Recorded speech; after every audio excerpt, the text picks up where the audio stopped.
प्रश्न शून्य एक विश्व जनसंख्या दिवस हर साल किस दिन मनाया जाता है? ए 9 जुलाई, बी 10 जुलाई, सी 11 जुलाई, डी 12 जुलाई, ई 13 जुलाई। उत्तर 11 जुलाई।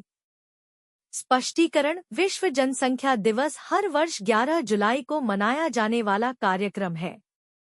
इसका उद्देश्य जनसंख्या संबंधित समस्याओं पर वैश्विक चेतना जागृत करना है। यह आयोजन 1989 में संयुक्त राष्ट्र विकास कार्यक्रम की गवर्निंग काउंसिल द्वारा स्थापित किया गया था।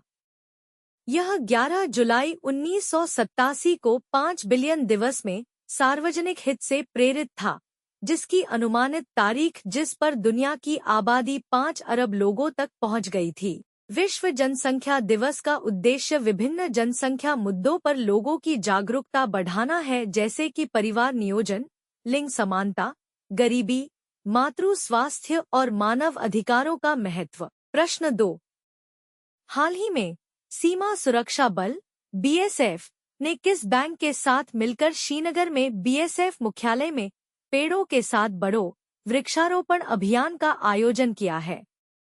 ए. भारतीय state bank, B. Axis bank, C. Yes bank, D. HDFC bank, E. Canara bank. उत्तर भारतीय स्टेट बैंक। अनुभव: बीएसएफ ने श्रीनगर में पेड़ों के साथ बढ़ो वृक्षारोपण अभियान का आयोजन किया। सीमा सुरक्षा बल (बीएसएफ) ने एसबीआई बैंक के साथ मिलकर श्रीनगर में बीएसएफ मुख्यालय में पेड़ों के साथ बढ़ो वृक्षारोपण अभियान का आयोजन किया है।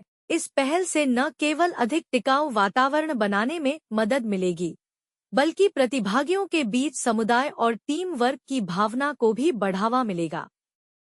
वृक्षारोपण का उद्देश्य यहाँ परिसर को हरा भरा बनाना और ग्रह पर ग्लोबल वार्मिंग के कारण होने वाले प्रभाव को कम करना है।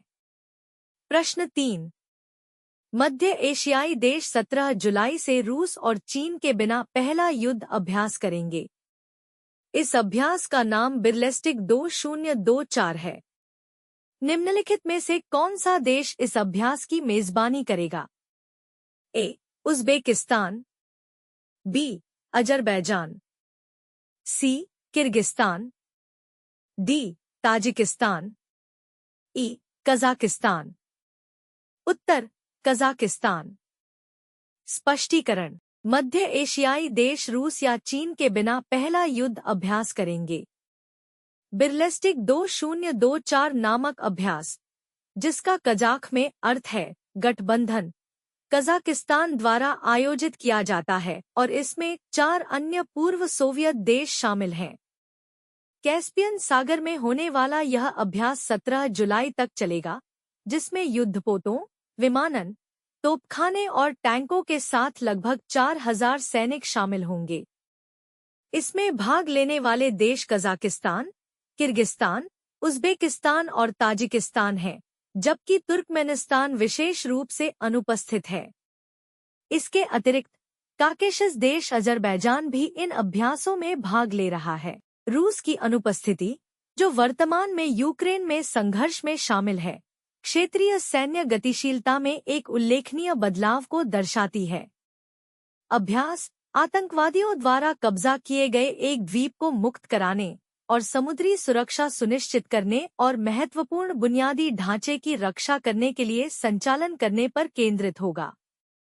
परंपरागत रूप से ये मध्य एशियाई देश सामूहिक सुरक्षा संधि संगठन (CSTO) के माध्यम से रूस के साथ और शंघाई सहयोग संगठन (SCO) के तहत चीन के साथ सैन्य अभ्यास में भाग लेते रहे हैं। इन प्रमुख शक्तियों के साथ सबसे हालिया संयुक्त अभ्यास 2023 में हुआ था, जिसमें 1500 सैनिक शामिल थे। प्रश्न 4। Tata power solar systems limited ने किस राज्य में घर घर सोलर पहल शुरू की है, जिसका उद्देश्य छत पर सौर ऊर्जा समाधानों के माध्यम से हर घर को स्वच्छ ऊर्जा प्रदान करना है? ए. उत्तर प्रदेश, बी. गुजरात, सी. राजस्थान, डी. पंजाब, ई. हरियाणा। उत्तर उत्तर प्रदेश।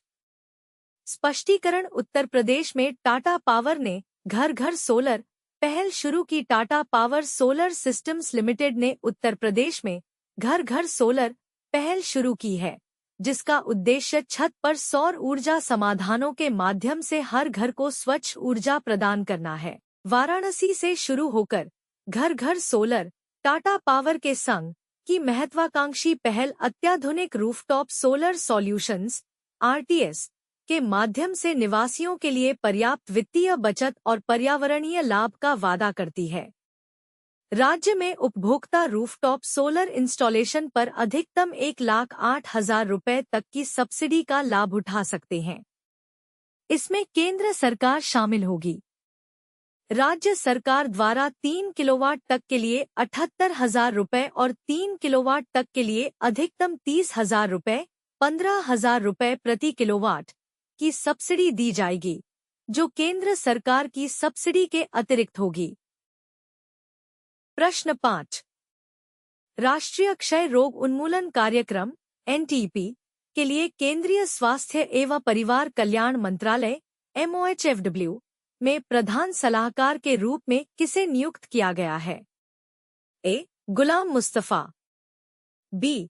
मधुरा स्वामीनाथन, सी. नित्या राव, डी. सुरेश कुमार नायक, ई. सौम्या स्वामीनाथन। उत्तर सौम्या स्वामीनाथन। स्पष्टीकरण सौम्या स्वामीनाथन को केंद्रीय स्वास्थ्य मंत्रालय की प्रधान सलाहकार नियुक्त किया गया। भारतीय चिकित्सा अनुसंधान परिषद की पूर्व महानिदेशक और विश्व स्वास्थ्य संगठन की मुख्य वैज्ञानिक डॉक्टर सौम्या स्वामीनाथन को राष्ट्रीय क्षय रोग उन्मूलन कार्यक्रम एनटीपी के लिए केंद्रीय स्वास्थ्य एवं परिवार कल्याण मंत्रालय MOHFW में प्रधान सलाहकार के रूप में नियुक्त किया गया है। वे स्वास्थ्य एवं परिवार कल्याण मंत्रालय में निःशुल्क सेवा देंगी। डॉक्टर स्वामीनाथन चेन्नई में रहेंगी, जहां वे MS स्वामीनाथन रिसर्च फाउंडेशन की प्रमुख हैं, जो कृषि और जलवायु परिवर्तन के मुद्दों पर काम करता है।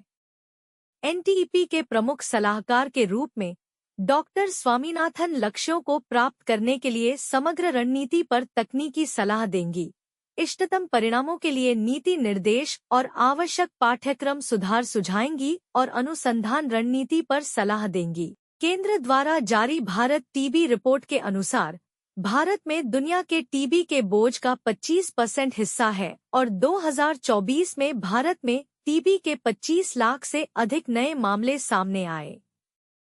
प्रश्न 6। इंडियन एनर्जी एक्सचेंज IEX के अध्यक्ष और प्रबंध निदेशक के रूप में किसे फिर से नियुक्त किया गया है? A. Rajiv Gupta, B. Rohit Bajaj, C. SN Goyal, D. Anshika Gupta, E. Shreya Goyal. उत्तर SN गोयल। स्पष्टीकरण IEX बोर्ड ने SN गोयल को CMD के रूप में फिर से नियुक्त किया, रोहित बजाज को संयुक्त MD के रूप में पदोन्नत किया। Indian energy exchange IEX board ने सत्यनारायण गोयल को अपने अध्यक्ष और प्रबंध निदेशक के रूप में फिर से नियुक्त करने और रोहित बजाज को अपने संयुक्त प्रबंध निदेशक के रूप में नियुक्त करने के प्रस्ताव को मंजूरी दे दी। बोर्ड ने कंपनी के गैरकार्यकारी स्वतंत्र निदेशक के रूप में राजीव गुप्ता की नियुक्ति को भी मंजूरी दे दी। बोर्ड ने सर्वसम्मति से गोयल को 10 अगस्त से 3 साल के लिए अध्यक्ष और प्रबंध निदेशक के रूप में फिर से नियुक्त करने पर सहमति व्यक्त की। प्रश्न 7। भारत के पूर्व सलामी बल्लेबाज गौतम गंभीर को भारतीय पुरुष क्रिकेट टीम का मुख्य कोच नियुक्त किया गया है। गौतम को के अंत तक टीम की कमान सौंपी गई है। ए. 2025, बी. 2026, सी. 2027, डी. 2028, ई. 2024। उत्तर 2027। स्पष्टीकरण गौतम गंभीर को भारत पुरुष क्रिकेट का मुख्य कोच नियुक्त किया गया। भारत के पूर्व सलामी बल्लेबाज गौतम गंभीर को भारत पुरुष क्रिकेट टीम का मुख्य कोच नियुक्त किया गया है। पूर्व भारतीय क्रिकेटर राहुल द्रविड़ की जगह लेंगे, जिनका कार्यकाल T20 विश्व कप 2024 के बाद समाप्त हो गया था। गंभीर को अपने पहले अंतर्राष्ट्रीय कोचिंग असाइनमेंट में एक लंबी भूमिका सौंपी गई है। उन्हें 2027 के अंत तक टीम की कमान सौंपी गई है।